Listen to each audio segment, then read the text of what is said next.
Ibu Pertiwi,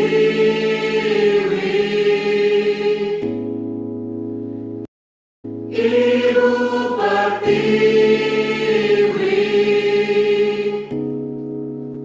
Ibu Pertiwi, Ibu Pertiwi, Ibu Pertiwi,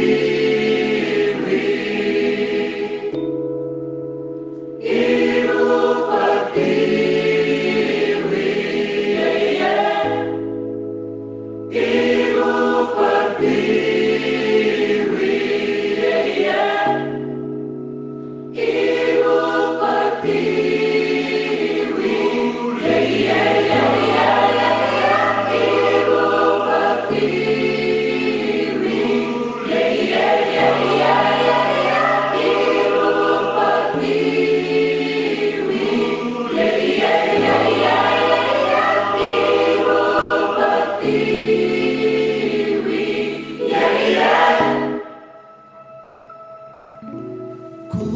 Kulihat Ibu Pertiwi sedang bersusah hati. Air matanya berlinang, mas intanya terkenang. hutan, gunung, sawah, lautan, simpanan kekayaan. Ibu sedang lara, merintih dan berdoa. Ibu Pertiwi, Ibu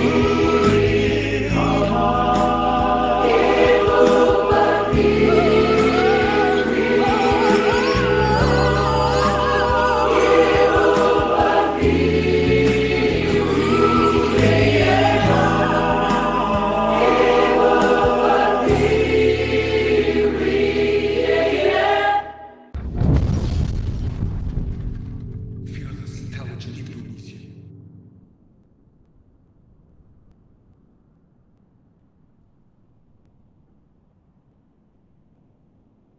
Untuk video ketiga terakhir Skinny Indonesian 24, saya dan Kajo akan mempersembahkan sesuatu yang istimewa. Kita ingin mengajak kalian keliling Indonesia.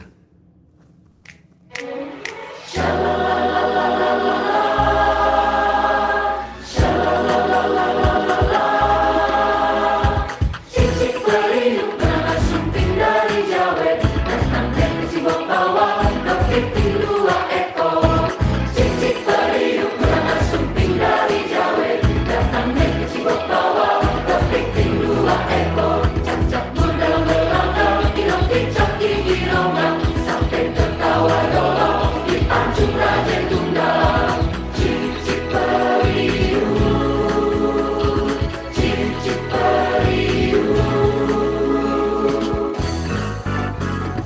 Angkat pisang gula masak, masak sadigi di burung bari-bari, masak sadigi di burung bari-bari. Mangga lepok, patah kayu bengkok, bengkok dimakan api, apinya jangan lupa. Bengkok dimakan api, apinya jangan lupa. Nama rapatisku, nama rapatisku.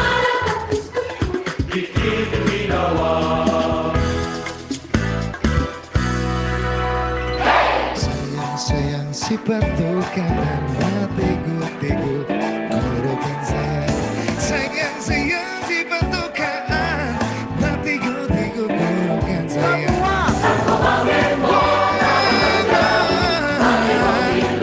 Memang mau sayang, sako mangen mo.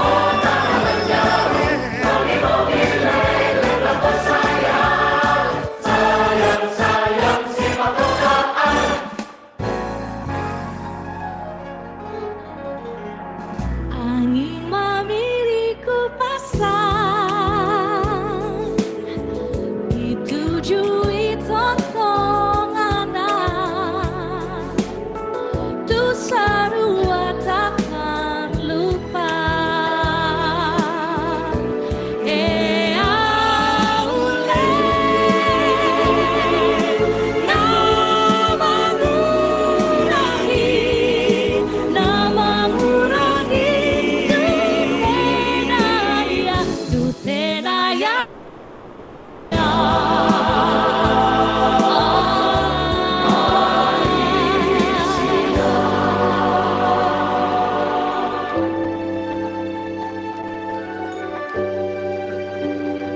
Masih di Sulawesi ya dong? Masih.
Jampa dede, mari rapat kemari jangan takut beta cuma polose.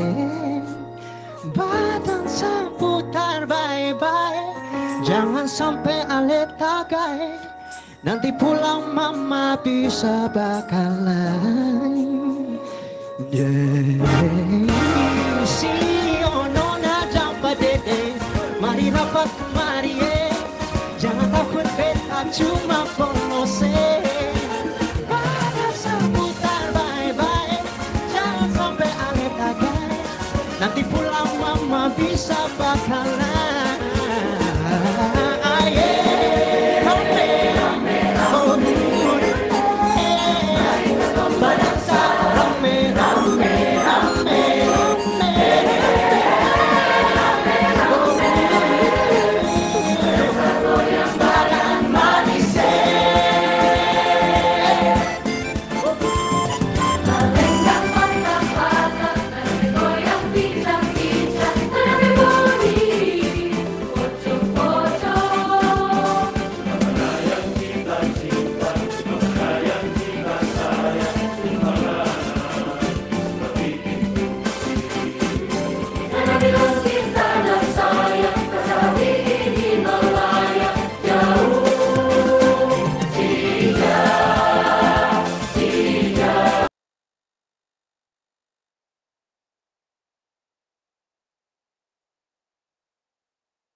Tes 1, 2, 3. Suara saya lancar apa tidak ya Bu Titi, Bu Asari?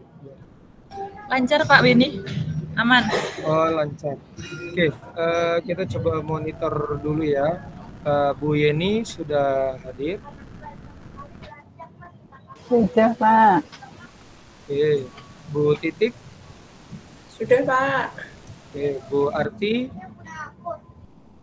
Sudah Pak, siap. Oke, Bu Sari. Aman Pak. Oke, Siap-siap. Bu Sari sudah. Oke, berarti Bu Sari sudah ya. Oke. Kalau begitu Bapak Ibu, kita akan mulai kegiatan kita karena sudah menunjukkan pukul 19.03 ya, waktu Indonesia Barat. Bagi Bapak Ibu mungkin ada yang di Indonesia Tengah, sekarang sudah jam 8, dan di Indonesia Timur sudah jam 9. Oke, kita mulai saja. Assalamualaikum warahmatullahi wabarakatuh. Assalamualaikum warahmatullahi Waalaikumsalam warahmatullahi wabarakatuh.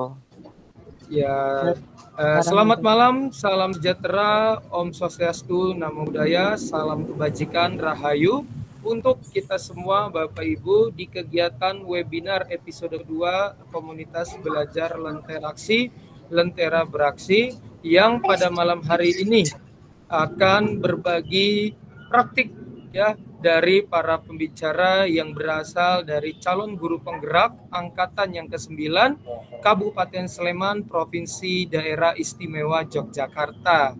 Oke, pertama-tama Bapak Ibu, agar kegiatan kita pada malam hari ini dapat berjalan lancar, supaya kegiatan kita dapat bermanfaat untuk diri kita dan untuk orang-orang di sekitar kita, alangkah baiknya kita berdoa terlebih dahulu sesuai dengan agama dan kepercayaannya masing-masing. Oke, berdoa di dalam hati dimulai.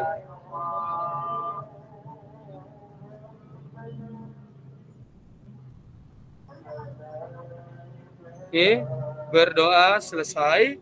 Oke, pertama-tama Bapak Ibu, setelah kita berdoa, saya dan para pembicara juga mengucapkan terima kasih atas kesediaan Bapak Ibu semua ya.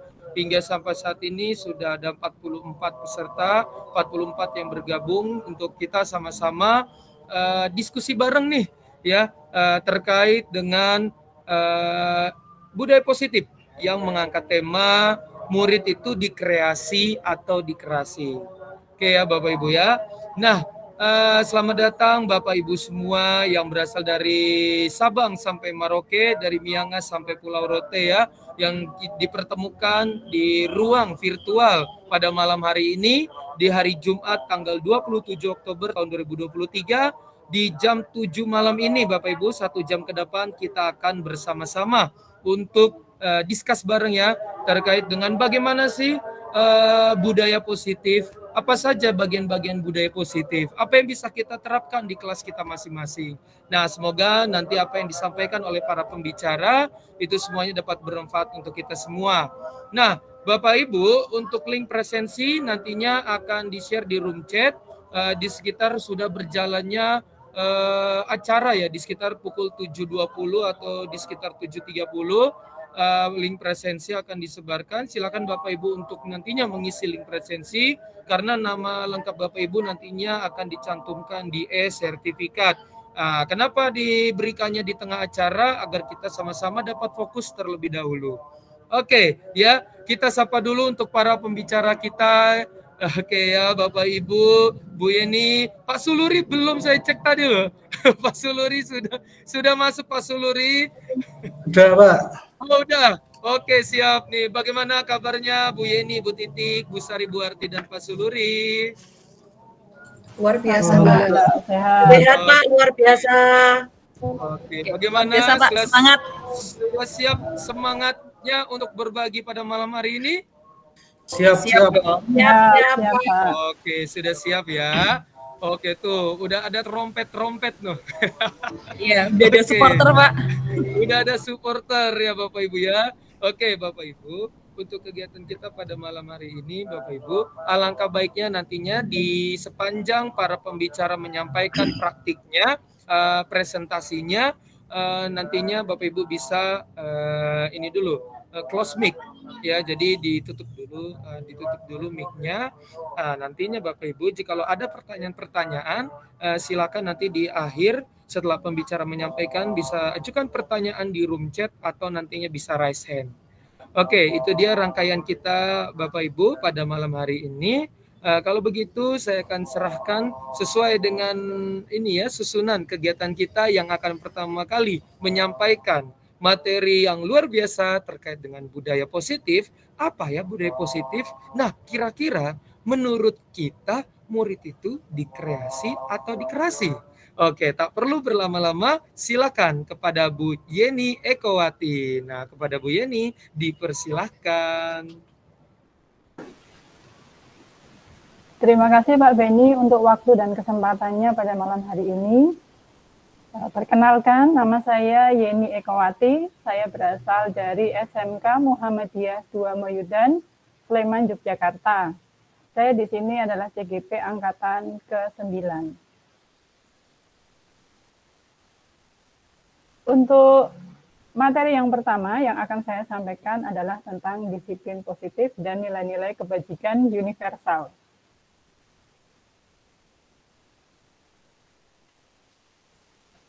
Monggo tim untuk slideshow-nya. Pak Suluri.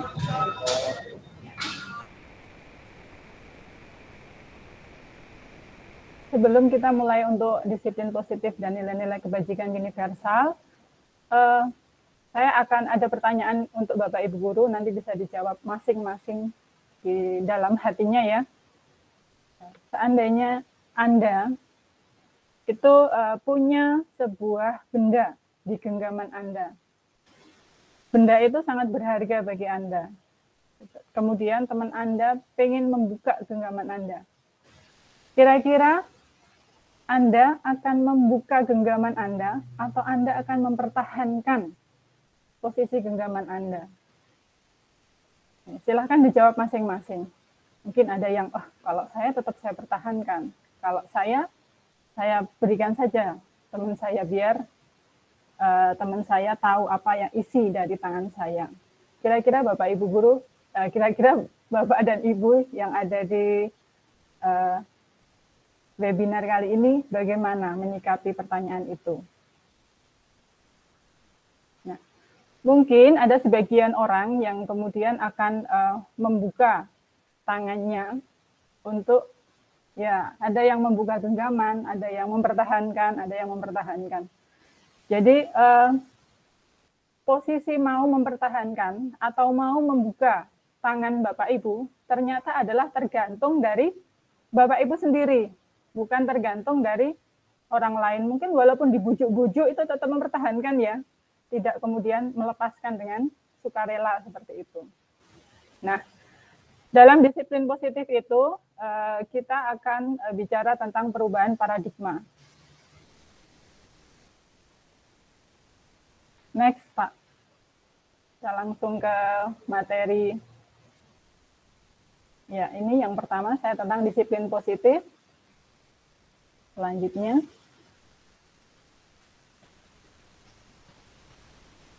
Oke. Nah, perubahan paradigma. Perubahan paradigma ini setahu kita mungkin ya, perubahan paradigma yang kita tahu adalah tentang stimulus dan respon. Ada hukuman, ada penghargaan, ada hukum sebab akibat. Tetapi ternyata paradigma itu berubah ke teori kontrol. Teori kontrol seperti apa?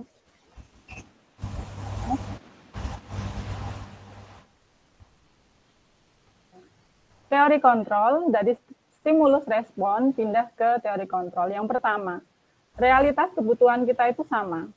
Tetapi menurut teori kontrol, realitas kebutuhan kita itu berbeda. Kemudian semua orang itu melihat hal yang sama bagi stimulus respon. Tapi ternyata untuk teori kontrol, setiap orang itu memiliki gambaran yang berbeda. Lalu yang ketiga, kita mencoba mengubah orang agar berpandangan sama dengan kita.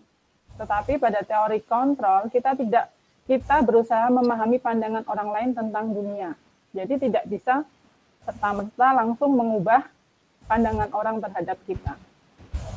Selanjutnya, perilaku buruk dilihat sebagai sesuatu kesalahan. Ternyata semua perilaku itu memiliki tujuan, jadi tidak bisa semua perilaku itu dianggap sebuah kesalahan. Selanjutnya, orang lain itu bisa mengontrol saya. Tapi menurut teori kontrol, hanya Anda yang bisa mengontrol diri Anda sendiri. Kemudian selanjutnya, saya bisa mengontrol orang lain. Itu pandangan dulu. Tetapi menurut teori kontrol, Anda tidak bisa mengontrol orang lain. Kemudian untuk selanjutnya, pemaksaan ada pada saat bujukan gagal. Tetapi kolaborasi dan konsensus itu menciptakan pilihan-pilihan baru. Dan yang terakhir, model berpikir menang kalah, ternyata harusnya kita itu berpikir model menang-menang. Seperti itu.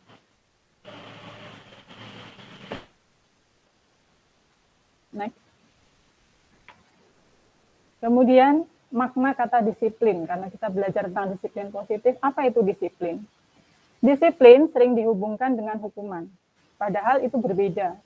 Karena belajar tentang disiplin positif tidak harus dengan memberikan hukuman. Justru itu adalah salah satu alternatif terakhir, dan bila perlu, hukuman itu tidak digunakan sama sekali.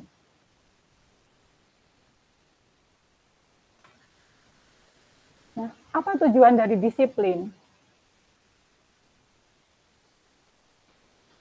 Tujuan disiplin yang pertama, agar dapat membuat seseorang menggali potensinya menuju kepada sebuah tujuan mulia, sesuatu yang dihargai dan bermakna.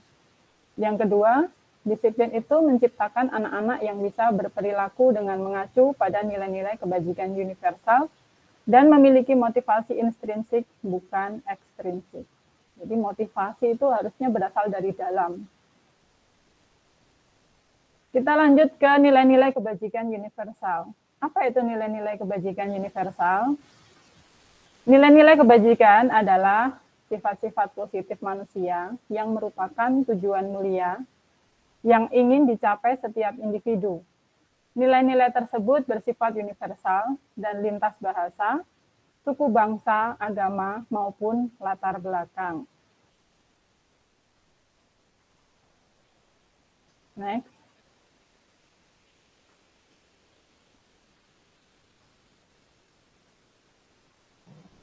Nah, ini beberapa contoh kebajikan universal. Salah satunya itu adalah yang kita sudah sama-sama tahu. Ada yang namanya profil pelajar Pancasila. Nah, Bapak Ibu, profil pelajar Pancasila itu adalah salah satu contoh nilai kebajikan. Seperti beriman, bertakwa kepada Tuhan Yang Maha Esa, dan berakhlak mulia. Kemudian mandiri, bernalar kritis, berkebinekaan global, bergotong royong, dan kreatif. Kemudian contoh yang lain itu ada pada petunjuk seumur hidup dan keterampilan hidup atau lifelong guidelines and life skill, yaitu dapat dipercaya, lurus hati, pendengar yang aktif, tidak merendahkan orang lain, kemudian memberikan yang terbaik pada diri. Nah, selain dari dua contoh ini, itu masih banyak contoh-contoh yang lain.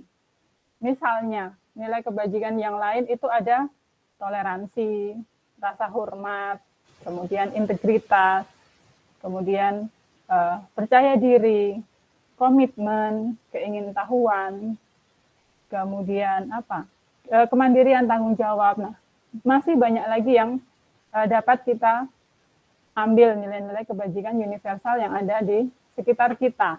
Karena tidak bisa ya saya sampaikan satu persatu apa yang ada.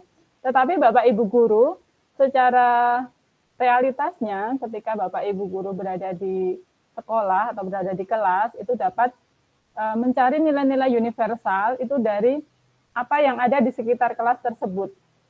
Ada mungkin keingintahuan siswa, nah itu juga termasuk salah satu nilai-nilai kebajikan yang ada di sekitar kita. Seperti itu.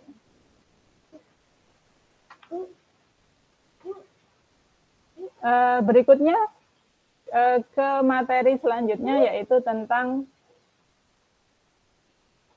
Yang kedua, hukuman, konsekuensi, dan restitusi.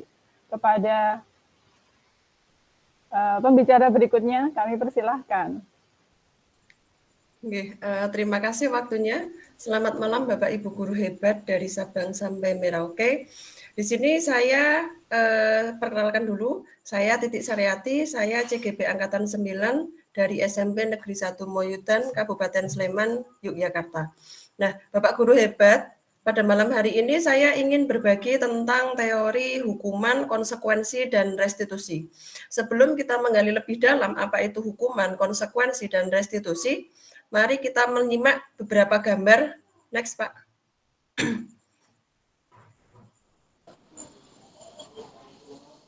Nah, Bapak Ibu, di sini saya sudah menyediakan 3 gambar yang berbeda.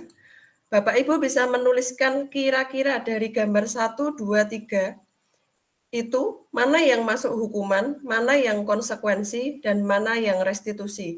Bapak Ibu bisa menuliskan di room chat. Monggo Bapak Ibu.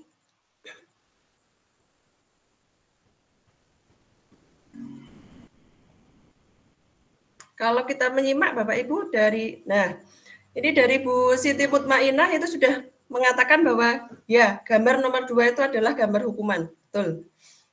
Selanjutnya bagaimana dengan gambar pertama dan gambar, nah hebat. Ibu Naomi mengatakan bahwa restitusi ada di gambar nomor 3. Betul. Gambar yang pertama itu ada yang menjawab gambar 2 hukuman, 1 dan 3 restitusi. Oke. Bagaimana dengan yang konsekuensi? Nah, menurut Pak Ferry betul.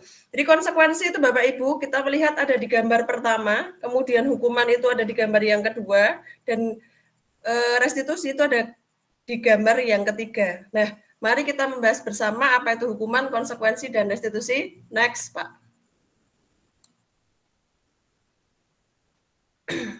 Nah, Bapak Ibu, di sini saya ingin menjabarkan tentang apa itu hukuman. Nah, apa toh sebenarnya hukuman? Hukuman adalah bentuk sanksi yang diberikan kepada pelaku tindakan melanggar hukum sebagai akibat langsung dari tindakannya. Sementara apa toh sebenarnya tujuan hukuman? Tujuan dari pemberian hukuman terhadap pelaku sebagai bentuk pembalasan atau penalti atas pelanggaran yang telah dilakukan. Hukuman juga dapat berfungsi sebagai upaya pencegahan agar orang lain tidak melakukan tindakan yang serupa. Lantas, bagaimana tindakannya? Hukuman bersifat satu arah, Bapak Ibu. Jadi hukuman itu hanya bersifat satu arah dari pihak guru yang memberikan. Dan murid hanya menerima suatu hukuman tanpa melalui proses kesepakatan atau pengarahan dari pihak guru, baik sebelum dan sesudahnya. Hukuman yang diberikan bisa berupa fisik maupun psikis pada murid atau anak yang disakiti oleh suatu perbuatan atau kata-kata. Selanjutnya, lantas apa bedanya dengan konsekuensi? Nah, sementara konsekuensi adalah akibat atau dampak yang timbul sebagai hasil dari suatu tindakan atau kejadian dalam konteks pendidikan. Konsekuensi dapat berupa tindakan yang diberikan kepada seseorang sebagai akibat dari tindakan atau kejadian tertentu, baik itu positif maupun negatif. Nah, garis bawahnya kalau hukuman itu hal negatif, kalau konsekuensi ini bisa positif maupun negatif. Lantas apa toh tujuan pemberian konsekuensi? Tujuannya memberikan akibat atau dampak yang sesuai dengan tindakan atau kejadian yang terjadi, baik itu positif maupun negatif. Konsekuensi juga dapat berfungsi sebagai upaya pencegahan agar orang lain tidak melakukan tindakan atau kejadian yang sama, semacam itu. Lantas tindakannya bagaimana?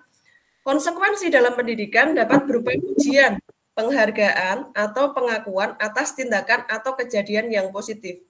Jadi, Bapak Ibu, ketika anak-anak kita membuat suatu pencapaian, maka seorang guru selayaknya memberikan konsekuensi seperti reward. Bisa dengan kata-kata, bisa dengan pujian, ataupun bisa dengan bentuk hadiah. Lalu, bisa nggak dalam negatif? Ya. Dalam ketika seorang anak itu melakukan suatu hal yang negatif, maka Bapak Ibu guru bisa memberikan teguran, peringatan, atau perbaikan atas tindakan atau kejadian yang negatif. Nah, selanjutnya Pak. Nah, Bapak Ibu di sini saya sudah menyediakan 8 kasus Bapak Ibu. Menurut Bapak Ibu, kasus pertama sampai dengan 8 itu masuk ke hukuman atau konsekuensi. Monggo Bapak Ibu bisa menuliskan di room chat. Kasus yang pertama, mencatat 100 kali dalam sebuah buku kalimat saya tidak akan terlambat lagi karena si anak terlambat ke sekolah. Menurut Bapak Ibu ini hukuman atau konsekuensi? Oke, kebanyakan memberikan hukuman ya. Oke, bagaimana dengan yang kedua Bapak Ibu? Nanti jawabannya ada di slide berikutnya. Membersihkan kamar mandi karena terlambat hadir ke sekolah. Bagaimana dengan yang kedua Bapak Ibu?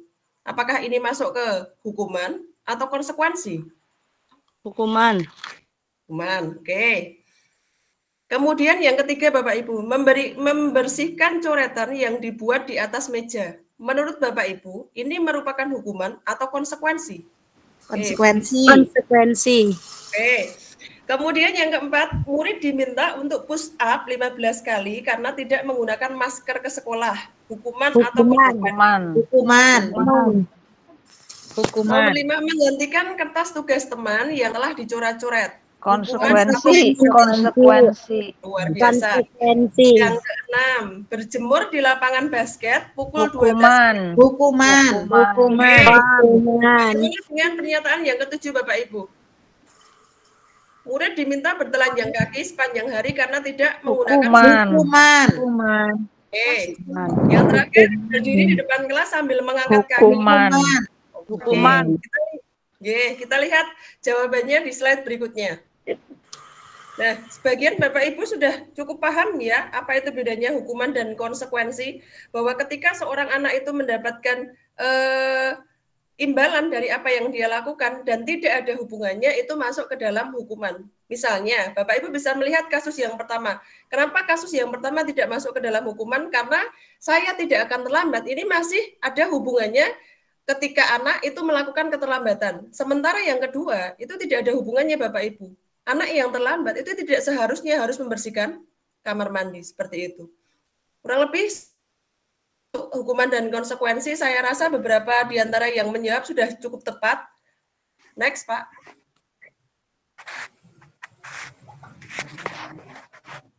Nah, lalu apa restitusi? Kalau tadi hukuman itu hal negatif, kalau konsekuensi itu bisa negatif dan positif, sementara restitusi itu bagaimana?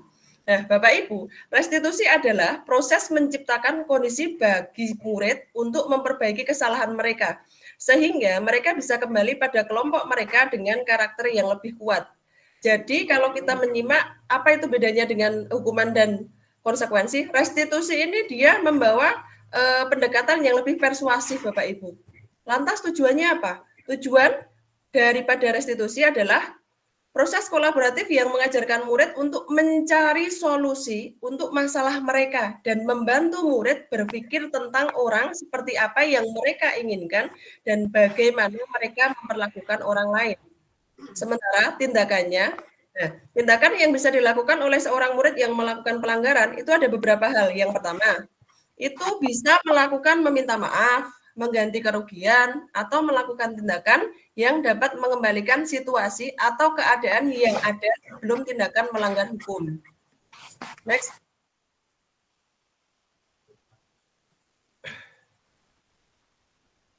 Nah, kesimpulannya. Bapak Ibu, untuk memperjelas pemahaman kita tentang hukuman, konsekuensi, dan restitusi, di sini saya sudah membuat kesimpulan bahwa hukuman itu bersifat satu arah Bapak Ibu, hanya dari pihak guru. Sementara konsekuensi merupakan bagian dari peraturan dan konsekuensi itu sudah diketahui sebelumnya. Kalau hukuman dari Bapak Ibu guru saja, konsekuensi ini sudah kesepakatan antara Bapak Ibu guru beserta siswa. Sementara restitusi itu restitusi adalah proses kolaboratif yang mengajarkan murid untuk mencari solusi.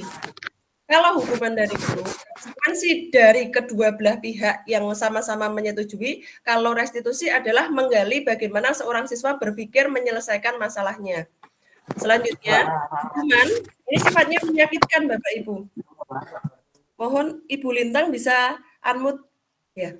Hukuman itu bersifatnya menyakitkan Bapak Ibu. Kenapa? Karena guru menjalani konsekuensi dengan menyalahkan, mengkritik, menyindir, merendahkan.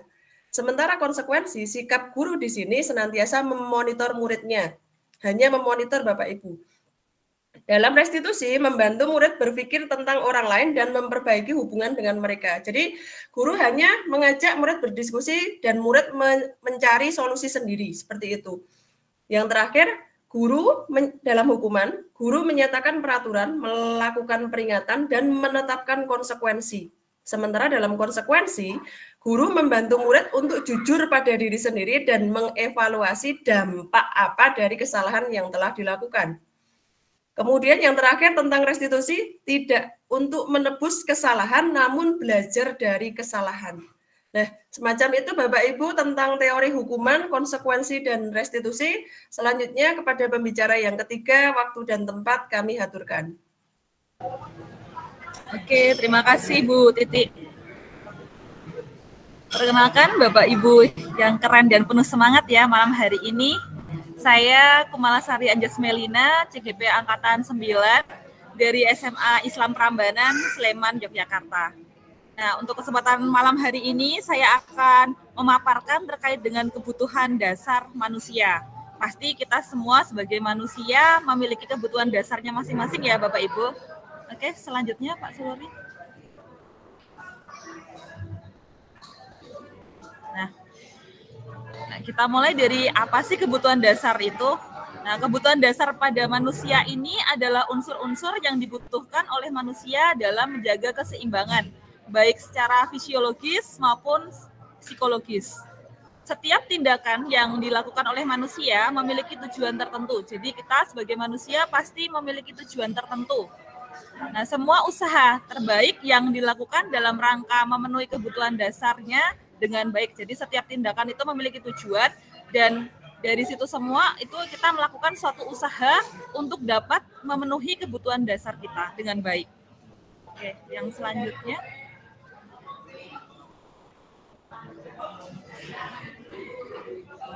Oke.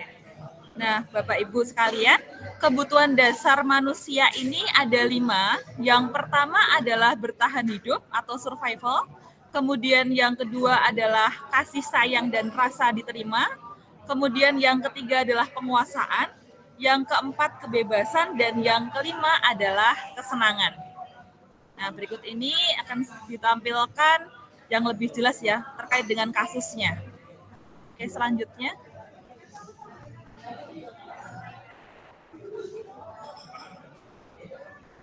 Nah, untuk yang pertama yaitu bertahan hidup. Bertahan hidup ini ada kaitannya dengan makanan, pakaian, tempat tinggal, keamanan, kesehatan. Terus kemudian kalau untuk yang kasih sayang terkait dengan rasa diterima, dipedulikan, berbagi, kerjasama, dan menjadi bagian dari kelompok. Nah, di sini sudah saya cantumkan, yaitu terkait dengan kasus Tejo ini sering memaksa teman untuk memberikan bekal makan siangnya. Kemudian sebagai guru, apa sih yang harus kita lakukan kayak gitu. Jadi kalau misalnya ada seorang anak itu melakukan suatu tindakan tertentu, kita jangan langsung menjudge gitu ya Bapak Ibu. Jadi jangan kita langsung tanpa tanya kemudian memberikan hukuman, konsekuensi seperti itu. Tapi kita harus bertanya dulu, apa sih alasannya? Nah, jika Tejo tadi ketika ditanyai kita sebagai guru itu, dia jawabannya adalah karena Tejo itu lapar dan orang tuanya itu tidak membawakan bekal, berarti tindakannya Tejo ini berkaitan dengan kebutuhan dasar yaitu bertahan hidup. Gitu. Jika jawabannya Tejo ketika ditanyai kita sebagai guru, itu adalah karena Tejo suka mendapat perhatian dari orang lain, misalnya dia suka aja diperhatikan oleh temannya. Kemudian ketika temannya tadi itu mengadukan ke guru, kemudian guru itu memanggil Tejo itu sangat suka karena berarti orang-orang perhatian ya sama saya. Dan hingga akhirnya nanti jika guru itu melaporkan ke orang tuanya dan orang tuanya tahu serta di rumah itu dia pasti akan ditegur dan sebagainya, itu Tejo suka karena memang diperhatikan, merasa diperhatikan karena memang dia kebutuhan dasar yang ingin dimilikinya itu atau yang dibutuhkannya itu adalah berupa kasih sayang. Oke, next.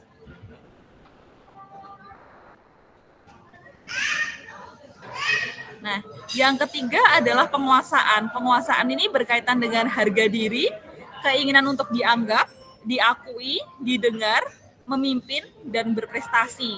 Kemudian yang keempat adalah kebebasan, yaitu mandiri, memiliki pilihan, mencoba hal baru, dan mengendalikan arah diri. Dengan kasus yang sama, jika kita tanyai, ternyata Tejo itu menjawab bahwa Tejo merasa hebat gitu ya. Saya merasa hebat, Bu, atau saya merasa hebat, Pak, karena teman saya takut dan memberikan keinginannya, jadi merasa berkuasa. Nah, berarti di sini kebutuhan dasar yang sedang dituju oleh Tejo ini adalah penguasaan.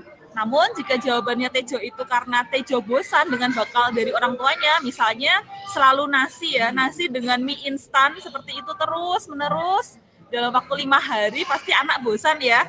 Kita saja yang dewasa pasti juga bosan ya Bapak Ibu sekalian kayak gitu. Nah, apalagi kalau misalnya anak-anak gitu yang murid pasti juga bosan. Sehingga Tejo ini sedang memenuhi kebutuhan dasarnya yaitu kebebasan. Oke, next.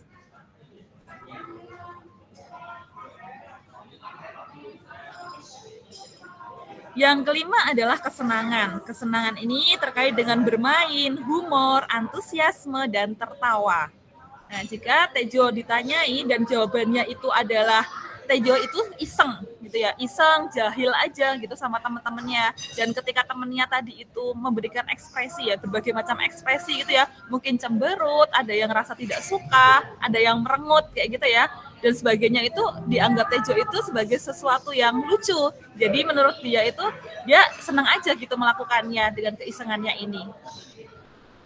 Oke, jadi pada intinya setiap tindakan dari murid-murid kita itu pasti memiliki alasannya dan alasannya itu adalah sesuai dengan pemenuhan dari kebutuhan dasarnya masing-masing. Gitu. Mungkin dari Bapak Ibu sekalian juga ketika melakukan suatu tindakan pasti karena mungkin dari kesenangan atau mungkin karena ingin berkuasa ya, misalnya kayak berkuasa ini tidak selalu misalnya dia ingin menguasai sesuatu atau kadang-kadang juga berprestasi. Jadi anak itu terlihatnya diam, tapi ternyata ketika tadi dia diminta untuk lomba dan setelah lomba itu dia juara, anak itu lebih pede lagi. Nah, berarti di situ kebutuhan dasarnya adalah penguasaan seperti itu. Oke, next.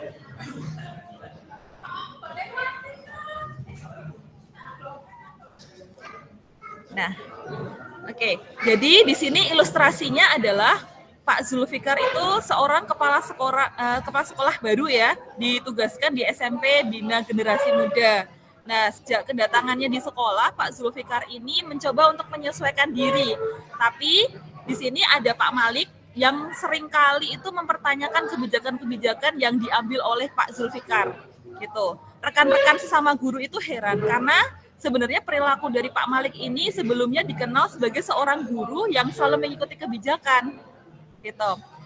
Sehingga Pak Hanafi, sahabat Pak Malik, mencoba mendekatinya dan menanyakan apa yang menyebabkan Pak Malik tadi itu berbuat demikian. Nah, kemudian di sini silahkan nanti dijawab ya Bapak Ibu keren semuanya di chat. Apa kebutuhan dasarku? Jadi apa sih kebutuhan dasarnya Pak Malik? Jika ketika ditanyai oleh Pak Hanafi, Pak Malik ini menjawab, ya biar dia kenal sama aku dan aku ingin nantinya bisa deket sama dan kerja bareng gitu ya. Jadi ingin dekat, ingin kerja sama bareng sama dia, kayaknya orangnya baik sih kayak gitu. Kira-kira kebutuhan dasar yang ingin dipenuhi oleh Pak Malik ini apa? Silahkan dituliskan di kolom chat ya. Apakah penguasaan, kesenangan, kasih sayang, kebebasan, atau mungkin survival? Oke. Kasih sayang, Bu.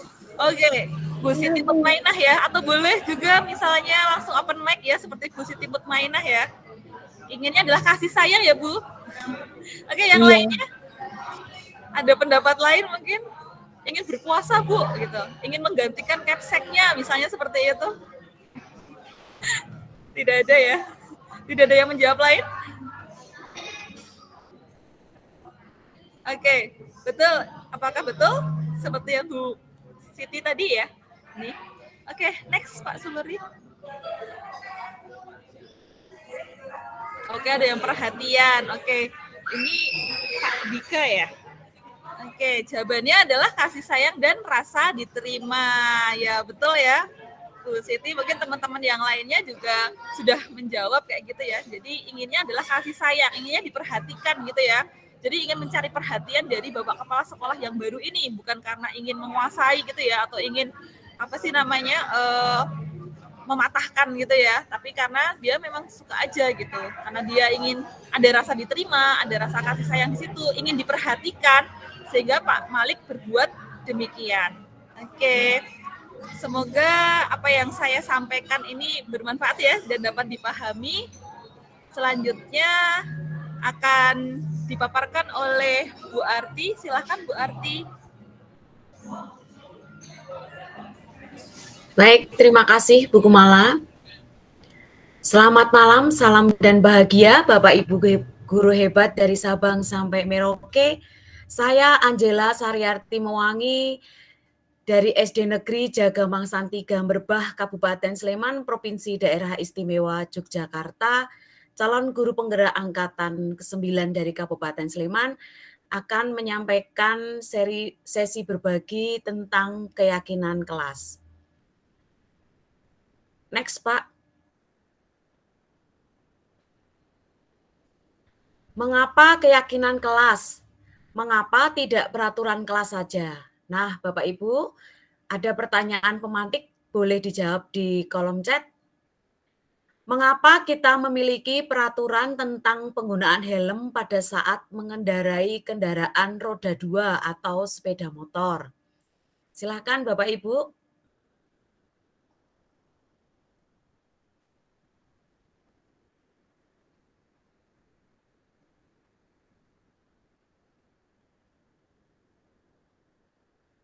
Mengapa kita memiliki peraturan tentang penggunaan helm pada saat mengendarai kendaraan roda 2 atau sepeda motor? Untuk apa kita memiliki peraturan tersebut? Baik, Bu Suryani telah menjawab untuk keselamatan. Baik, ya untuk ada yang jawab keamanan, melindungi diri. Bagus. Kenyamanan kita bersama. Selanjutnya, pertanyaan yang kedua.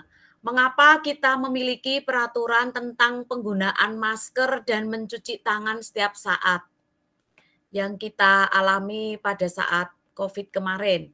Ya, untuk kesehatan Pak Ardian. Ya, untuk menjaga kesehatan, menjauhkan dari penyakit. Kemudian, next Pak. Ada yang menjawab mematuhi aturan pemerintah untuk menjaga kesehatan.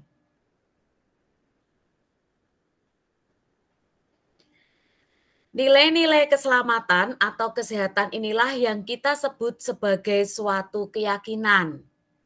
Jadi tadi Bapak Ibu sudah menjawab, ada yang menjawab keselamatan dan kesehatan. Yaitu nilai-nilai kebajikan universal yang disepakati secara tersirat dan tersurat, lepas dari latar belakang suku, negara, bahasa, maupun agama. Seperti yang sudah disampaikan sebelumnya tentang nilai-nilai kebajikan, bahwa menekankan pada keyakinan seseorang akan lebih memotivasi seseorang dari dalam. Seseorang akan lebih tergerak dan bersemangat untuk menjalankan keyakinannya, daripada hanya sekedar mengikuti serangkaian peraturan tertulis tanpa makna. Murid-murid kita pun demikian. Mereka perlu mendengarkan dan memahami arti sesungguhnya tentang peraturan-peraturan yang diberikan. Apa nilai-nilai kebajikan di balik peraturan tersebut? Apa tujuan utamanya? Dan menjadi tidak tertarik atau takut sehingga hanya sekedar mengikuti serangkaian peraturan-peraturan yang mengatur mereka tanpa memahami tujuan mulianya. Next, Pak.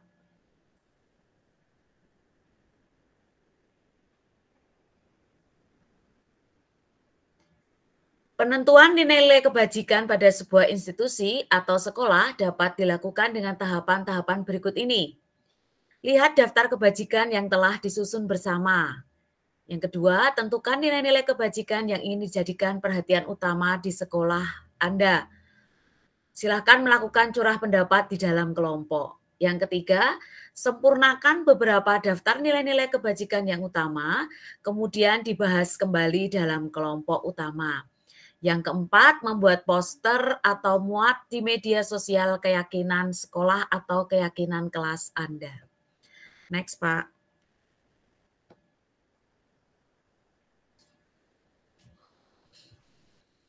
Pembentukan keyakinan sekolah atau kelas. Keyakinan kelas bersifat lebih abstrak daripada peraturan yang lebih rinci dan konkret. Keyakinan kelas berupa pernyataan-pernyataan universal. Pernyataan keyakinan kelas senantiasa dibuat dalam bentuk positif. Keyakinan kelas hendaknya tidak terlalu banyak, sehingga mudah diingat dan dipahami oleh semua warga kelas. Keyakinan kelas sebaiknya sesuatu yang dapat diterapkan di lingkungan tersebut. Semua warga kelas hendaknya ikut berkontribusi dalam pembuatan keyakinan kelas lewat kegiatan curah pendapat atau diskusi. Bersedia meninjau kembali keyakinan kelas dari waktu ke waktu. Next, Pak.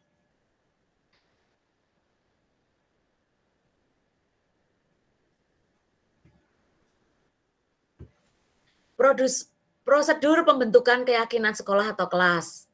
Yang pertama, mempersilahkan warga sekolah atau murid-murid di sekolah atau di kelas untuk bercurah pendapat tentang peraturan yang perlu disepakati di sekolah atau di kelas. 2. Mencatat semua masukan-masukan para murid atau warga sekolah di papan tulis atau di kertas besar, kertas ukuran poster, di mana semua anggota kelas atau warga sekolah bisa melihat hasil curah pendapat. Yang ketiga, susunlah keyakinan kelas sesuai dengan prosedur pembentukan keyakinan sekolah atau kelas.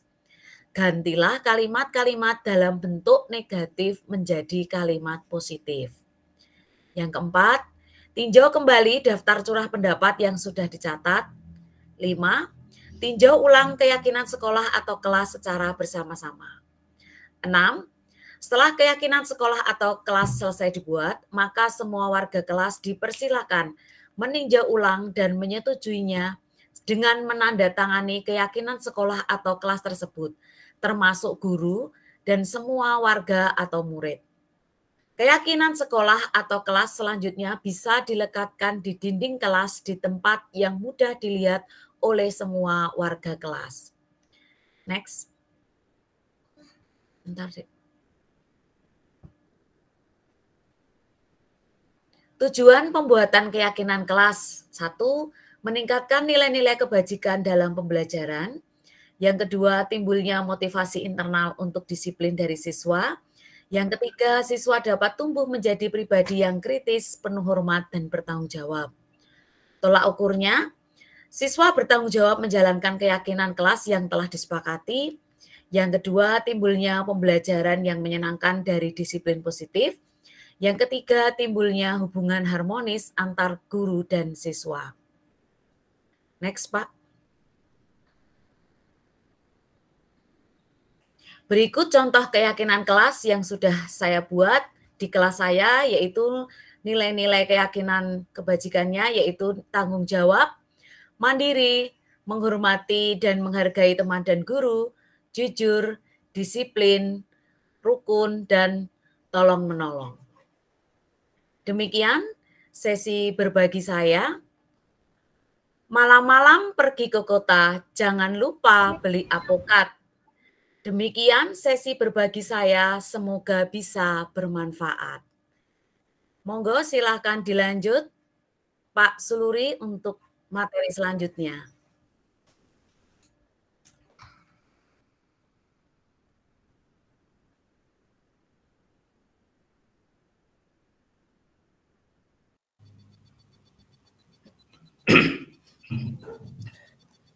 Baik, terima kasih. Assalamualaikum warahmatullahi wabarakatuh. Selamat malam, salam sejahtera untuk kita semua. Terima kasih atas waktunya Bapak Ibu guru hebat dan juga semua yang hadir di room ini dari Sabang sampai Merauke.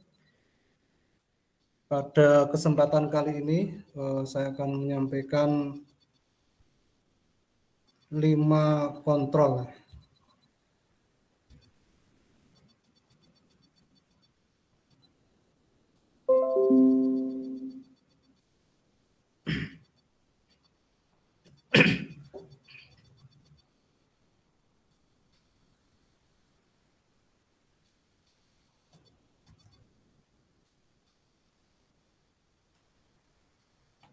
Baik, sebelum saya sampaikan untuk posisi kontrol ini, tadi Bu Angela sudah menyampaikan pantun, ini saya mulai dengan pantun lagi.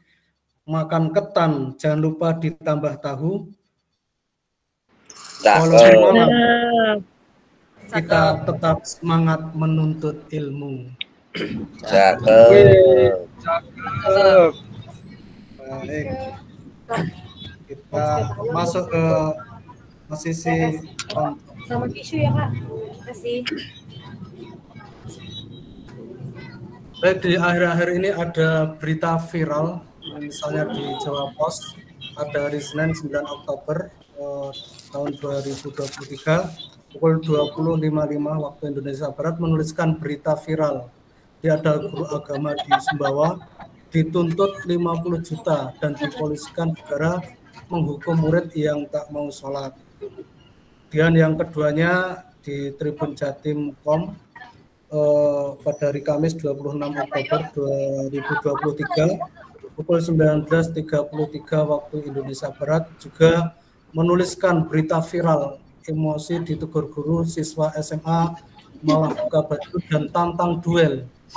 Polisi sampai turun tangan. Selain itu, belakang ini kita juga banyak mendengar banyak sekali berita viral di lingkungan sekolah tentang cara mengatasi masalah siswa yang membuat sang guru kadang juga berurusan dengan hukum. Kemudian beragam komentar bermunculan berkaitan dengan berita tersebut.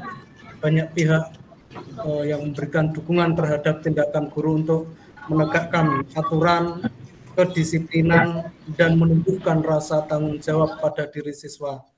Namun, tidak sedikit pula yang menghujat tindakan tersebut. Bahkan sampai orang tua siswa sampai membawa ranah hukum terhadap tindakan guru tersebut.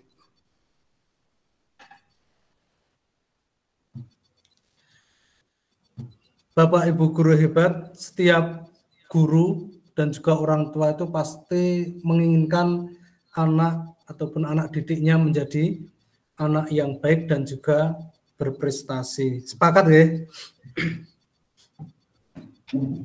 Sepakat. Sepakat banget, Pak.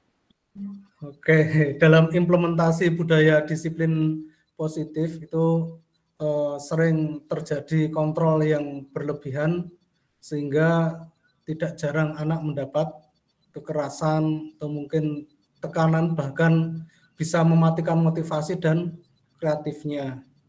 Yang menjadi pertanyaan sekarang, bagaimanakah sebenarnya cara kontrol seorang pendidik atau guru yang belajar tentang cara kontrol seorang pendidik atau guru yang baik itu seperti apa? Nah, ini ada 5 posisi kontrol seorang guru atau pendidik yang dikembangkan oleh Diane Gossen dan contoh penerapannya. Tapi sebelum kita nanti sampaikan 5 posisi kontrol ini dan juga contoh-contohnya, ini sebelumnya kita akan mencoba refleksi. Kira-kira Bapak Ibu guru selama ini posisi kontrolnya sebagai apa? Apakah penghukum? Apakah pembuat rasa bersalah? Apakah sebagai teman? Apakah sebagai pemantau? Atau sebagai manajer? Silahkan bisa dituliskan di kolom chat. Kira-kira yang selama ini Bapak Ibu lakukan itu kira-kira di posisi yang mana? Baik, Bu Jelita dan sebagai manajer, Bu Nur Bayati, kemudian Ya, ada yang pembuat rasa bersalah.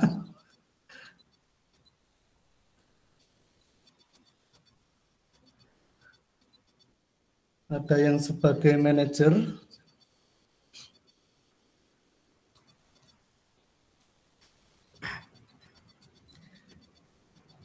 Baik Bapak Ibu, jadi mungkin bisa kita berefleksi apakah selama ini yang kita lakukan itu sudah sesuai ataupun mungkin sudah berpihak pada murid atau belum, dan bagaimanakah yang seharusnya kita lakukan sesuai dengan teori 5 posisi kontrol yang dikembangkan oleh Diane Goosen. Berikut akan kita sampaikan pemaparannya. Yang pertama yaitu sebagai posisi penghukum.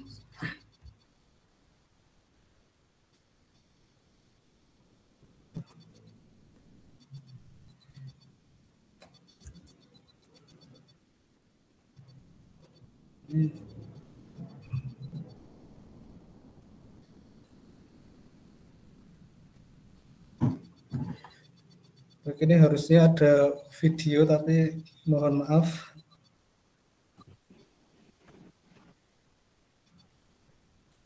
Artinya agak lama ini.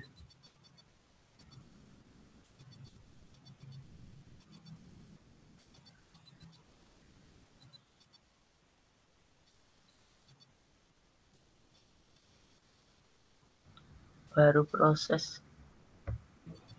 Ya, masih. Atau mungkin ada panitia bisa membantu ya. Oke, sebentar Pak Suluri, coba ya.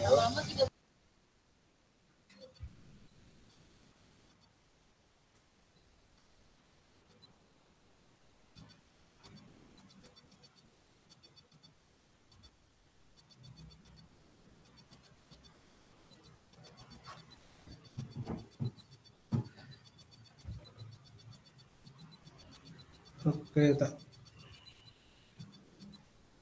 Ya, mungkin bisa langsung putar share screen langsung dari videonya Pak. Oke. Saya coba dari video. Ya. Video langsung. Videonya dibuka dulu baru di-share.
Kontrol penghukum.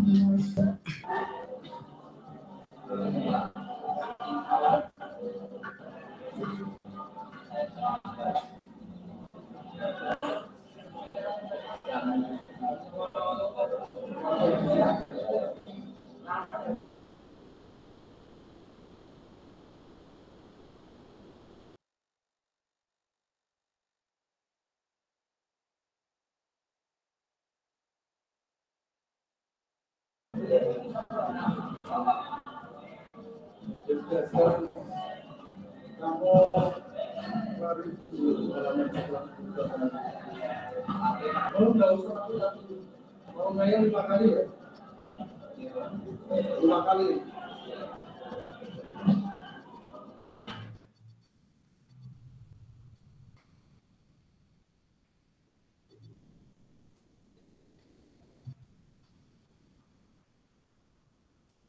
Sebagai posisi kontrol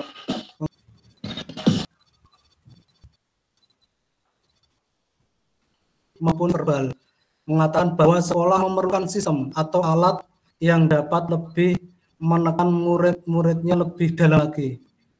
Nada suaranya tinggi, menakutkan, bahasa tubuh melotot, dan dari menunjuk-nunjuk menghadap.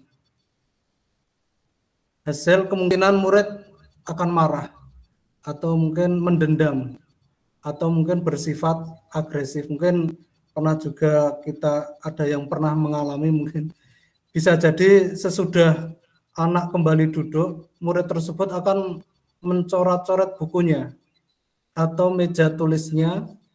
Lebih buruk lagi mungkin sepulang sekolah murid melihat motor atau mungkin mobil bapak ibu guru dan akan menggores kendaraan tersebut dengan paku ataupun yang lainnya. Bahkan kalau yang di mungkin berita viral itu ada yang sampai menantang gurunya, ataupun mungkin ketika ada yang sakit itu bisa sampai melaporkan. Nah, ini lebih ke posisi penghukum karena menggunakan hukuman fisik maupun verbal, dan juga kadang biasanya tidak masuk akal. Seperti video tadi, ketika anak tidak mau disuruh lari 2 kali, ngeyel, kemudian disuruh 5 kali. Ini kan tidak masuk akal karena mungkin ada kemarahan dari gurunya. Kemudian yang kedua yaitu posisi pembuat rasa bersalah.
Baik, yang kedua, kontrol posisi sebagai pembuat rasa bersalah. Jadi kalau posisi pembuat rasa bersalah ini, guru akan bersuara lebih lembut, kemudian menggunakan keheningan yang membuat orang lain merasa tidak nyaman, bersalah, atau rendah diri. Bahasa tubuh mereka merapat ke anak. Dengan posisi pembuat rasa bersalah ini, nanti murid akan merasa bersalah. Bersalah telah mengecewakan ibu atau bapak gurunya. Kalau dari video tadi, gurunya menyampaikan bahwa kalau kamu bagaimana nanti kalau saya dimarahi sama ibu kepala sekolah, gitu.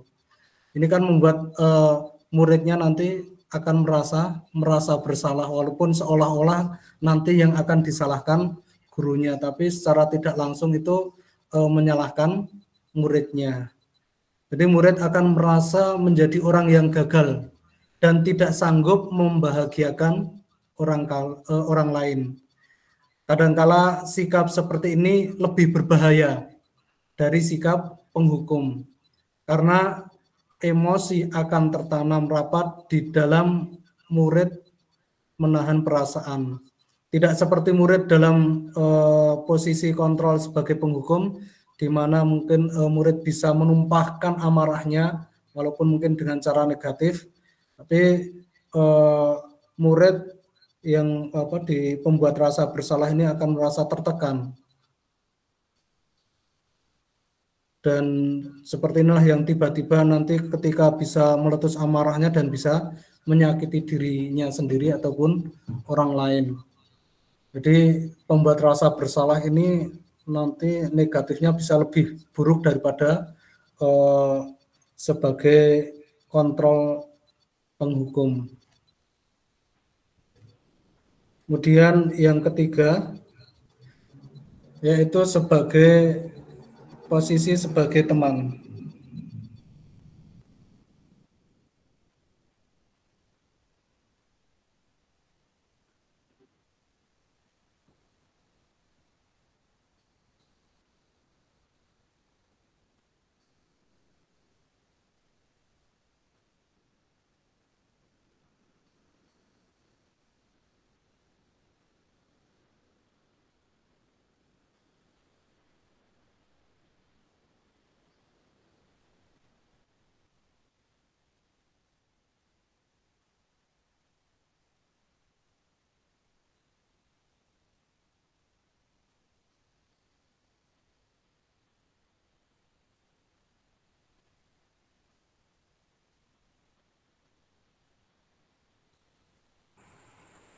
Baik, ini sebagai posisi teman, ini guru tidak akan menyakiti murid. Jadi seolah-olah seperti sebagai temannya, namun akan tetap berupaya mengontrol murid melalui persuasi. Posisi teman pada guru bisa negatif, tapi juga bisa positif. Positif di sini berupa hubungan baik yang terjalin antara guru dan murid. Guru di posisi teman menggunakan hubungan baik dan humor. Jadi seperti tadi tidak menyakiti tapi banyak humornya untuk mempengaruhi seseorang. Kemudian yang terjadi nanti murid akan merasa senang dan akrab dengan guru. Ini termasuk dampak positifnya. Hanya saja di sisi negatif murid bisa menjadi tergantung pada guru tersebut bila ada masalah. Dia merasa mengandalkan guru tersebut untuk membantunya. Akibat lain dari posisi teman, murid hanya akan berbuat sesuatu bila yang menyuruh adalah guru tersebut dan belum tentu berlaku yang sama dengan guru atau orang lain. Jadi kalau sebagai teman ini murid hanya akan patuh pada seorang guru, tapi pada guru yang lain nanti bisa tidak patuh. Kemudian posisi kontrol yang keempat yaitu sebagai pemantau.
Baik, yang keempat yaitu sebagai posisi pemantau. Posisi pemantau ini berdasarkan pada peraturan-peraturan dan konsekuensi. Dengan menggunakan sanksi atau konsekuensi, kita dapat memisahkan hubungan pribadi kita dengan murid sebagai seseorang yang menjalankan posisi pemantau, nada suara datar, bahasa tubuh formal. Kemudian dengan posisi pemantau ini maka murid akan memahami konsekuensi yang harus dijalankan karena telah melanggar salah satu peraturan sekolah. Guru tidak menunjukkan suatu emosi yang berlebihan, menjadi marah atau membuat merasa berbuat salah. Murid tetap dibuat tidak nyaman, yaitu dengan harus tidak memakai sepatu ketika pelajaran selama 1 hari. Jadi di posisi pemantau ini guru melakukan kontrolnya itu sesuai dengan peraturan-peraturan yang ada di sekolah. Kemudian yang terakhir yaitu posisi sebagai manajer.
Pak Suluri, videonya agak keluar suaranya.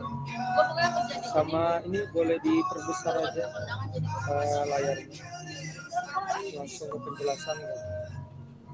Ya, sembari diperbesar Pak.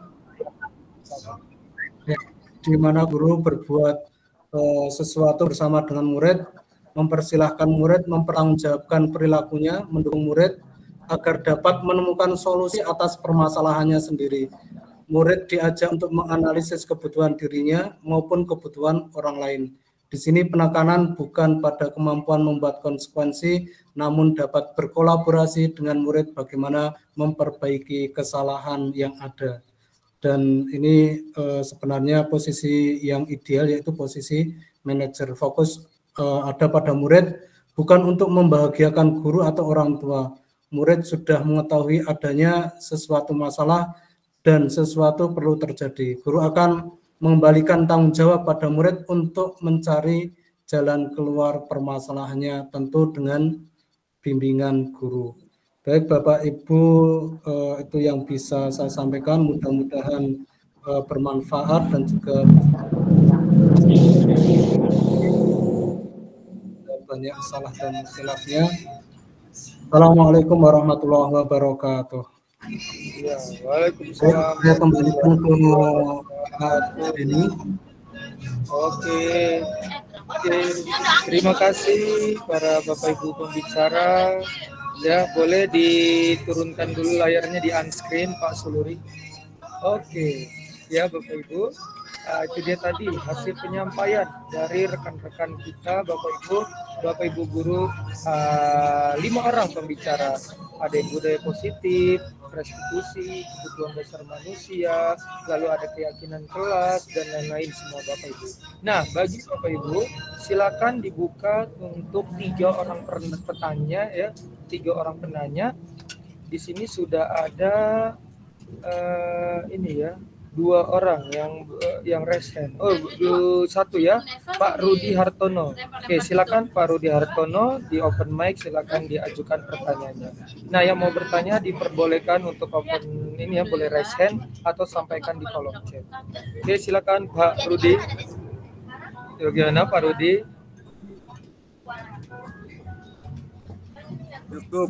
Cukup jelas. Gak ada kira Pak Rudi resen ada yang mau ditanyakan. Oke, siapa Pak? Oke, Bapak Ibu, silakan yang mau bertanya boleh raise hand ataupun menyampaikan di kolom chat. Nah, sembari mungkin ada yang ini ya menunggu yang mau bertanya, coba berbagi sedikit saja, berbagi secara singkat, Bapak Ibu pembicara. Ya, tadi materinya mengenai ya untuk kita pribadi kita sebagai guru, kita memposisikan diri seperti apa, ya yang dimana kita sama-sama berusaha ya Bapak Ibu ya, yang namanya membalikan sifat kita sebagai guru yang mungkin tadinya sebagai orang yang merasa bersalah, kita ingin langsung berusaha jadi manajer, memang butuh waktu yang lama dan butuh latihan ya, butuh waktu, nggak bisa sekejap mata. Nah, mungkin dari masing-masing Bapak Ibu pembicara bisa berbagi sembari menunggu, mungkin ada yang mau bertanya juga, silakan Bapak Ibu ya di kolom chat. Bagaimana jikalau kita memiliki rekan sejawat yang bertipe pembuat merasa bersalah. Mungkin rekan kita ini kalau kita lihat sepertinya sudah keterlaluan dalam menghukum murid, gitu kan? Kalau menurut kita seperti sudah berlebihan sampai yaitu betul-betul membuat murid itu menurut kita sudah di luar batas. Nah, dari Bapak Ibu pembicara, bagaimana sikap kita sebagai rekan sejawat? Oke, silakan yang mau duluan nih Bapak Ibu.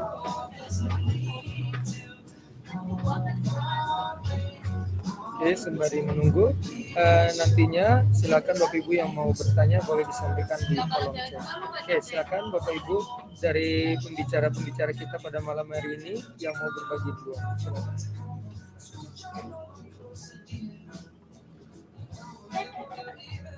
Oke, yang kedua dari Bapak Ibu pembicara.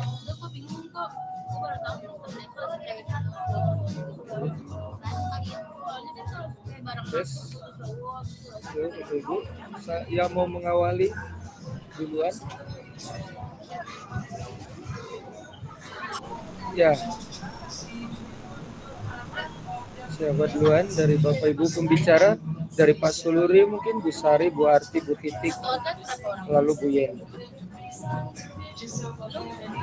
Saya deh Pak. Oke, silakan Bu. Oke, tadi apa yang dilakukan jika ada rekan sejawat yang membuat rasa bersalah gitu ya Pak? Ya, mungkin lebih ke respon kita. Jikalau kita memiliki rekan sejawat, sepertinya sudah cukup berlebihan dalam mendisiplinkan siswa caranya. Oh, oke. Ya, kalau di sekolah tuh kebetulan ada kayak gitu. Jadi memang penghukum gitu ya Pak. Ketika tidak mengerjakan tugas, kemudian biasanya hukumannya itu adalah jalan jongkok. Nah, jalan jongkoknya ini disesuaikan sama apa ya, kayak ada kriteria kesalahannya gitu. Jadi bisa 3 kali, bisa ada yang sampai pernah itu 10 kali kayak gitu. Jadi kalau misalnya kita sharing gitu, kita sudah sering disampaikan, bahkan sudah dapat juga karena ada orang tua yang tidak terima ya Pak ya. Tapi sebenarnya itu kalau di anak-anak itu justru itu kadang-kadang ada yang pengennya dihukum seperti itu kayak gitu. Jadi ya kita komunikasikan, sering komunikasikan aja kayak gitu. Kemudian kemarin kan juga sempat dilakukan diseminasi di sekolah. Jadinya si guru tersebut juga sudah merasa bahwa ternyata tindakannya selama ini itu keliru gitu, bahwa terlalu menghukum kayak gitu ya. Bahkan kesalahan apa sedikit gitu pasti hukumannya itu lebih ke arah fisik kayak gitu. Jadi kalau kemarin ya kita diskusi-diskusi gitu sih Pak, kemudian baik yang informal maupun formal ya, karena formal kan mungkin seperti dijatuhkan atau seperti dipermalukan seperti itu. Jadinya kita biasanya secara informal, Bu, kalau bisa misalnya itu ya Bu, Pak, kalau bisa ini dong apa sih namanya hukumannya atau konsekuensinya tadi itu mungkin datangnya dari siswa, ditanyakan dulu ke siswa kira-kira mau apa itu atau mungkin dari teman-temannya kayak gitu. Itu Pak mungkin dari saya. Terima kasih. Oke, terima kasih Bu Sari berbaginya. Nah, di sini Bapak Ibu pembicara sudah ada yang bertanya dari Celita Zani. Mungkin dari Bapak Ibu pembicara mungkin ya gantian ya, nanti bukan dari Bu Sari ya, mungkin dari yang lain. Di sini ada Bu Celita, mungkin bisa dijawab nanti oleh Pak Suluri, Bu Titik atau Bu Erti ya, atau bisa dijawab juga oleh Bu Yeni. Izin bertanya Bapak atau Ibu, saat ini sedang marak kasus bully. Nah, ini lagi marak nih kasus bully ya. Bagaimana cara kita sebagai manajer dalam menyikapi hal-hal tersebut? Oke, terima kasih. Oke, silakan. Mungkin siapa dari Bapak Ibu bicara yang mau berbagi bagaimana cara kita menyikapi ada pembulian. Oke, silakan dari Bu Titi. Silakan Ibu. Oke. Terima kasih waktunya, Pak. Saya mau mencoba untuk menjawab pertanyaan Bu Jelita, bagaimana saat sedang marak kasus bullying, bagaimana cara kita sebagai manajer dalam menyikapi hal tersebut. Sebenarnya kita ketika melakukan posisi kontrol, terutama ketika kita menjadi manajer, kita itu harus membuat pendekatan yang persuasif Bapak Ibu kepada anak-anak. Jadi pelaku daripada bullying itu kita ajak berbicara, ngobrol, santai, semacam itu. Kemudian kita gali kenapa dia melakukan hal tersebut. Kemudian kita juga mempertanyakan apakah tindakannya itu sudah tepat atau belum, apakah merugikan teman yang lain atau belum. Lalu kita nanti akan mengajak anak ini untuk mencari win-win solution. Jadi win-win solution tuh kayak solusi terbaiknya tuh harus bagaimana. Ketika dia itu membuat bullying pada teman yang lain tuh kita ingatkan kembali bagaimana dengan keyakinan kelas yang sudah disepakati. Lantas kemudian kita juga menanyakan, lalu kira-kira apa yang bisa kamu lakukan untuk memperbaiki yang kamu lakukan tadi. Nah, mungkin anak itu akan mengatakan bahwa dia harus meminta maaf. Karena ternyata bullying ini kan efeknya juga sangat besar nih Bapak Ibu. Jadi kita juga harus melakukan pendekatan di kelas kita, itu bahwa bullying ini nanti dampak negatifnya itu tidak hanya ke fisik tetapi ke psikis, di mana itu nanti pengobatannya itu memerlukan waktu yang lebih lama daripada yang hanya sakit fisik semacam itu. Jadi Bapak Ibu harus bisa berkolaborasi dengan semua warga sekolah mensosialisasikan bullying, apalagi kita bisa membuat deklarasi anti bullying semacam itu. Beberapa hal juga saya perhatikan di sosial media sudah sangat banyak ajakan lagu-lagu atau jargon-jargon yang mengajak untuk anak-anak itu tidak saling membuli. Atau mungkin Bapak Ibu bisa memberikan pengertian kepada anak-anak dengan memberikan contoh konkret Bapak Ibu. Jadi kok contoh konkret kasus seperti itu biasanya anak-anak lebih mudah menangkapnya.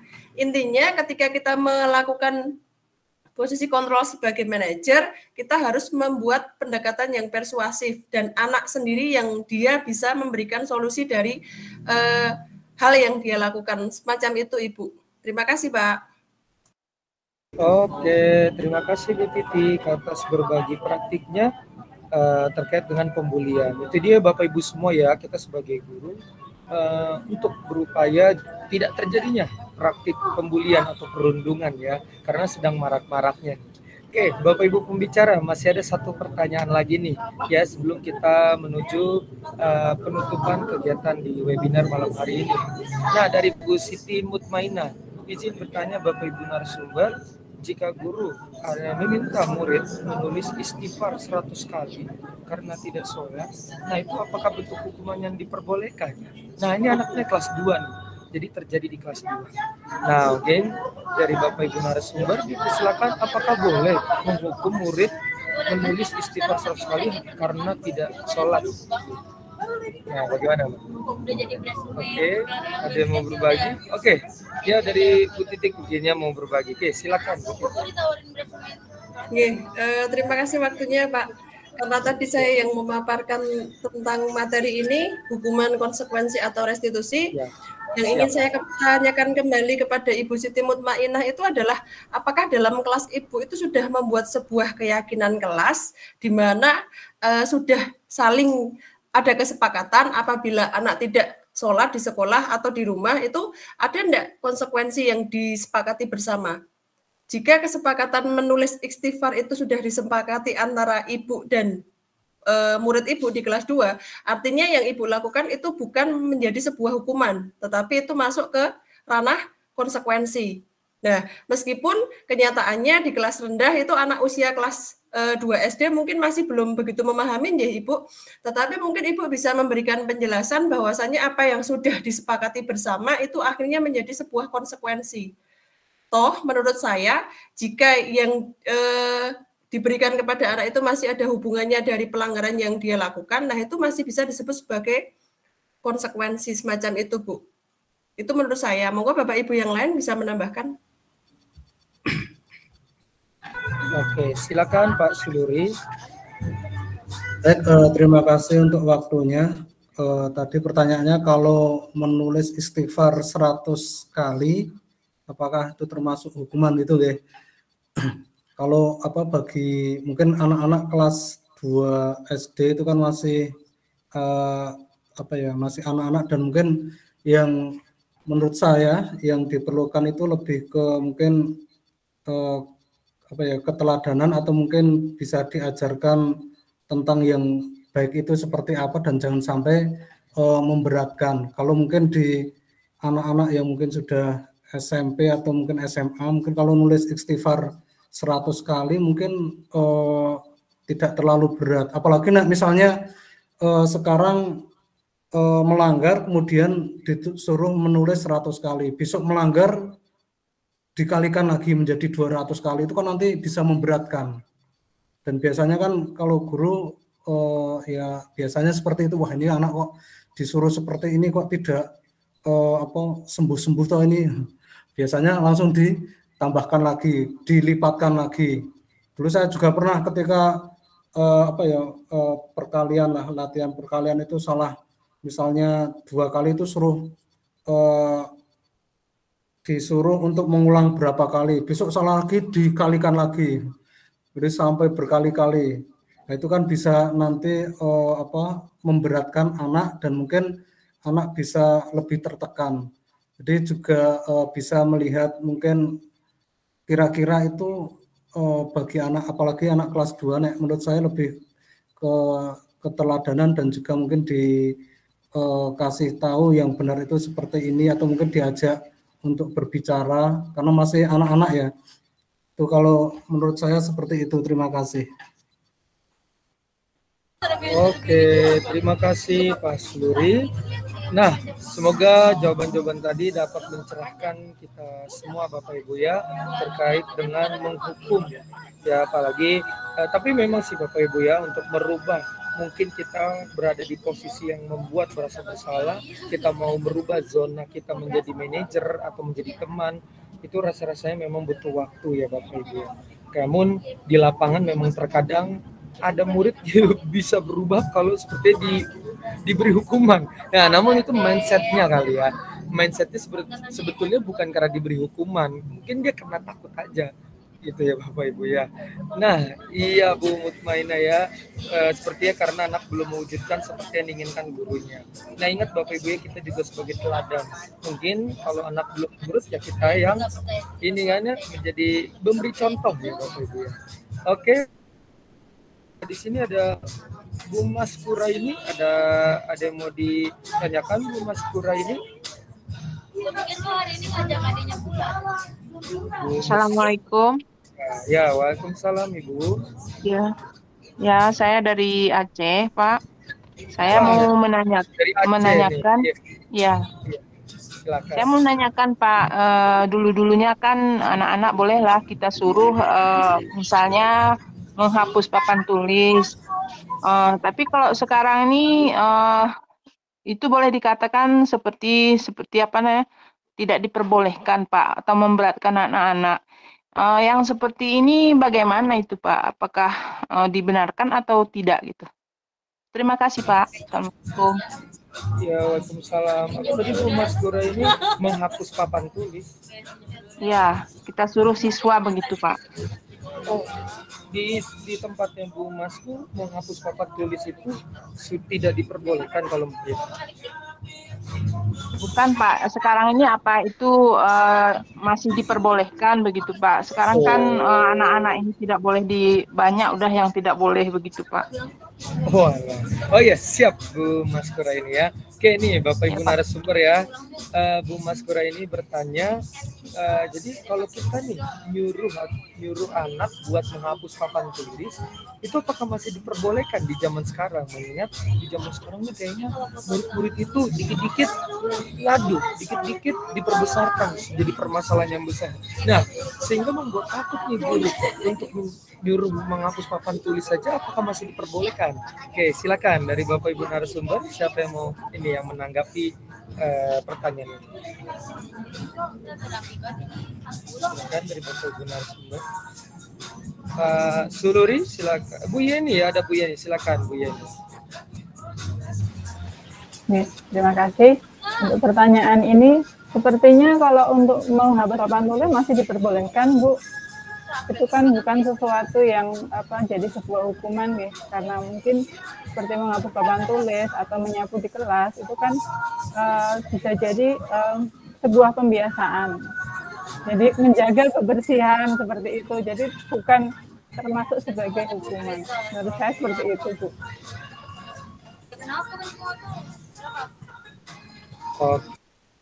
Oke, itu ya jawaban dari Bu Yeni ya, Bapak Ibu. Bu Maskur, bahwasanya ya masih diperbolehkan lah. Namun niat kita bukan menyuruh mungkin ya, kita mengubah keyakinan kelas menjadi minta tolong atau kerjasama. Oke, ya Bapak Ibu ya, mungkin sebetulnya memang masih banyak yang mau bertanya, namun karena keterbatasan waktu Bapak Ibu ya, sudah pukul 8.29 ya, kita harus mensudahi kegiatan webinar kita pada malam hari ini ya Bapak Ibu. Luar biasa ya, kita pertama ini ya, kita berikan apresiasi, tepuk tangan yang meriah dulu kepada Bapak Ibu pembicara, bisa memberikan emot. Iya, ya terima kasih Bapak Ibu pembicara, Mbak Suluri, Bu Sari, terus Bu Yeni, Bu Titik, dan Bu Arti selaku calon guru penggerak angkatan ke-9 dari Kabupaten Sleman. Nah, tidak hanya berlima Bapak Ibu peserta, mereka-mereka ini juga ditemani oleh pejuang-pejuangnya juga ya. Ada Pak Misbah ya, ada Pak Ardian, ada Bu Sadia, terus ada Bu Tri Utami, gitu ya Bapak Ibu ya. Di sini juga ditemani oleh pejuang-pejuang lainnya ya Bapak Ibu ya, di dalam kegiatan program guru penggerak ya, dan juga ada Bu Rohma. Oke, kepada Bapak Ibu narasumber, semoga tidak kapok-kapok ya untuk berbagi praktik baik ya kepada kita semua nih ya, dari segala penjuru nih para peserta. Kalau saya lihat nih yang sudah mengisi presensi itu ada yang dari Aceh, Bengkulu, Kalimantan, Lampung, Sulawesi, Sumatera ya, dari Jawa dan dari Jogja, luar biasa ya. Oke ya Bapak Ibu, itu dia tadi penyampaian terkait disiplin positif. Murid itu dikreasi atau dikerasi.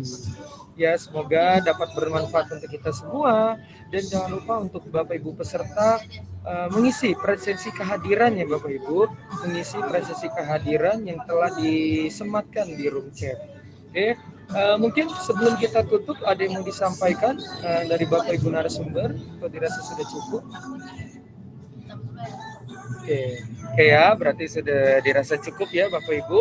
Oke, Bapak Ibu peserta semua, pastikan Bapak Ibu bergabung di dalam grup komunitas belajar kita semua untuk mengikuti kegiatan webinar-webinar yang lainnya dan tidak ketinggalan informasi-informasi yang lainnya. Oke, Bapak Ibu narasumber, sekali lagi terucapkan terima kasih, dan juga kepada para peserta terucapkan terima kasih. Kita semua dapat berjumpa lagi di kegiatan webinar yang selanjutnya. Saya moderator Beni Sumarasot Persalian undur diri. Pak, absensi di grup WA kan ya? Oh bukan, di room chat. Oke, sebentar ya. Oh ya, sebelum bubar kita foto bersama dulu. Oke, silakan. Yuk, buka dulu dong kameranya yuk. Oke, silakan buka kameranya Bapak Ibu. Kita khotbah dulu, khotbah. Ya, link presensi sudah dinaikkan kembali di room chat ya. Silakan kita open kamera dulu, kita foto bersama. Nah, kalau di Google Meet itu kan foto bersama itu terbatas ya. Jadi saya nggak tahu nih Bapak Ibu semua ada yang masuk, ada yang tidak masuk juga. Jadi yang berkenan mau screenshot silakan screenshot, nanti berbagi di grup komunitas belajar. Oke, semuanya kita bergaya bebas ya Bapak Ibu ya. 3, 2, 1, cheese. Oke, sekali lagi Bapak Ibu ya, sekali lagi. Oke, sebentar, mana nih dia ya?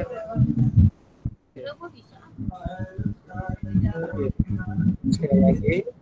Oke, sekali lagi Bapak Ibu, gaya bebas 3, 2, 1. Oke Bapak Ibu, terima kasih atas kehadirannya pada malam hari ini. Wassalamualaikum warahmatullahi wabarakatuh. Selamat malam, sampai jumpa. Ya, materi dan link akan terima kasih. Terima kasih Pak Beni dan Pak semuanya. Semua materi. Selamat malam semuanya. Terima kasih. Ya, malam Pak Beni. Terima kasih Pak Beni. Terima kasih semua.